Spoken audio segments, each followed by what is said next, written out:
ভিনদেশি কোনো সরকারের যুক্তরাষ্ট্রকে দেয়া এ যাবৎকালের সবচেয়ে দামি উপহার সম্ভবত।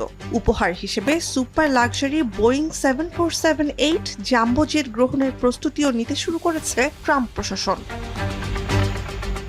$40 কোটি বোয়িং জাম্বো জেটটি উপহার হিসেবে গ্রহণ করবেন মার্কিন প্রেসিডেন্ট ডোনাল্ড ট্রাম্প। সবচেয়ে বিলাসবহুল এই ব্যক্তিগত বিমানের মালিক কাতারের রাজপরিবার। বলা হচ্ছে, মার্কিন রাষ্ট্রপ্রধানের আকাশযাত্রায় ব্যবহৃত এয়ারফোর্স ওয়ানের সাময়িক বিকল্প হতে পারে বিলাসবহুল বিমানটি।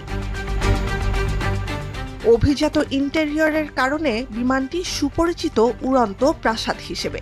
শয়নকক্ষ, বসার ঘর, খাবার ঘর, বাথরুম থেকে শুরু করে সিঁড়ি পর্যন্ত ব্যয়বহুল আর দুর্দান্ত নকশার পরতে পরতে ছাপ রাজকীয়তার। শুরুতে কাতারের রাজপরিবারের সদস্যদের জন্য থাকলেও যুক্তরাষ্ট্রকে উপহার হিসেবে দেওয়ার আগে বিমানটি ব্যবহার করেছে তুরস্ক সরকারও। যুক্তরাষ্ট্রের ফ্লোরিডায় ওয়েস্ট পাম বিচ আন্তর্জাতিক বিমানবন্দরে গেল ফেব্রুয়ারিতে প্রথম বিলাসবহুল এই বিমানের ভেতরে ঘুরে দেখেন ট্রাম্প। মার্কিন প্রেসিডেন্টের ব্যবহারের জন্য বোয়িংয়ের নতুন দুটি বিমানের নির্মাণ কাজ বিলম্বিত হওয়ায় প্রাসাদসম এই জাম্বো জেটটি যুক্ত হচ্ছে ট্রাম্পের বহরে। প্রথম মেয়াদে প্রেসিডেন্ট থাকার সময় 2018 সালে বিমান দুটি কেনার প্রক্রিয়া শুরু করে তৎকালীন ট্রাম্প প্রশাসন, যেগুলোর নির্মাণ কাজ শেষ হবে 2029 সালে, আরও প্রায় 4 বছর পর।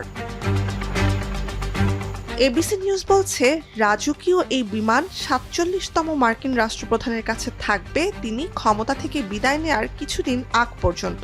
এরপরে বিমানটি দিয়ে দেয়া হতে পারে ট্রাম্পের প্রেসিডেন্সিয়াল লাইব্রেরি পরিচালনাকারী সংস্থাকে।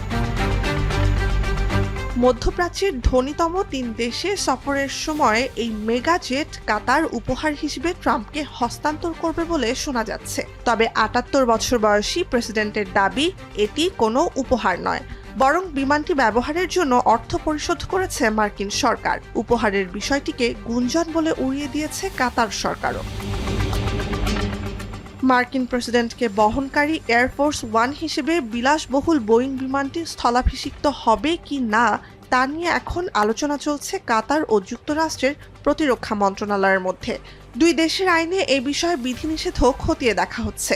মার্কিন সংবিধানের ভাতা বিষয়ক ধারায় কংগ্রেসের অনুমতি ছাড়া বিদেশি রাষ্ট্র বা নেতার কাছ থেকে যুক্তরাষ্ট্রের সরকারি কর্মকর্তাদের উপহার, পদমর্যাদা ও পদবি গ্রহণ নিষিদ্ধ।